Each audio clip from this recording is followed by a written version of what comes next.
Hi hello అండి, అందరికీ నమస్తే. మీ అందరికీ ముందుగా చాలా చాలా చాలా థ్యాంక్స్ అండి.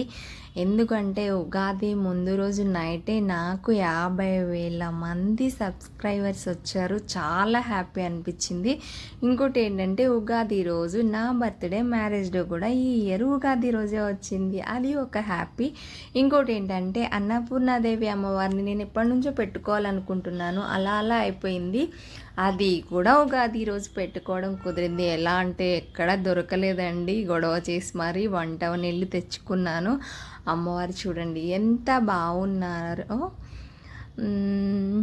చాలా బాగా సెలబ్రేట్ చేసుకున్నామండి నిన్న.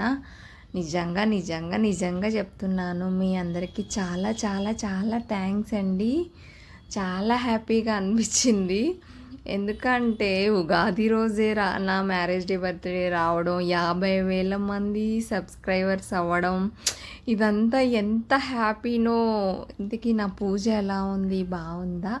అన్నపూర్ణాదేవి అమ్మవారు చూడండి ఎంత బాగున్నారు. కానీ ప్రతి ఇంటిలోనూ అన్నపూర్ణాదేవి అమ్మవారి ఫోటో ఉండాలంట కదా, ఈ మధ్య తెలిసింది. అందుకే నేను తొందరగా తెచ్చుకున్నాను. అది సంగతి. ఈరోజు మేము మంగళగిరి వెళ్దాం అనుకుంటున్నాము, పానకాల స్వామి గుడికి.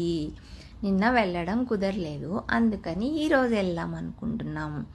మళ్ళీ మళ్ళీ మళ్ళీ చెప్తున్నాము, మీ అందరికీ థ్యాంక్స్ అండి. చూసారా, నిన్న ఉగాది రోజు ఎన్ని స్పెషల్స్ ఉన్నాయో నాకు. బర్త్డే, మ్యారేజ్ డే, ఉగాది వచ్చింది, 50,000 మంది సబ్స్క్రైబర్స్ అయ్యారు. చాలా చాలా చాలా హ్యాపీగా అనిపించింది. కేక్ కట్ చేశాను, అది నేను పెడతాను. ఎప్పుడు పెడతానో తెలీదు. ఇంకా చూడండి, బాగున్నారు కదా అమ్మవారు. అది మనం విడిగా పని చేస్తే బోర్ కొట్టుద్ది, కానీ మనం దేవుడి దగ్గర ఎంత టైం కూర్చున్నా ఏమనిపించదు. Okay, bye.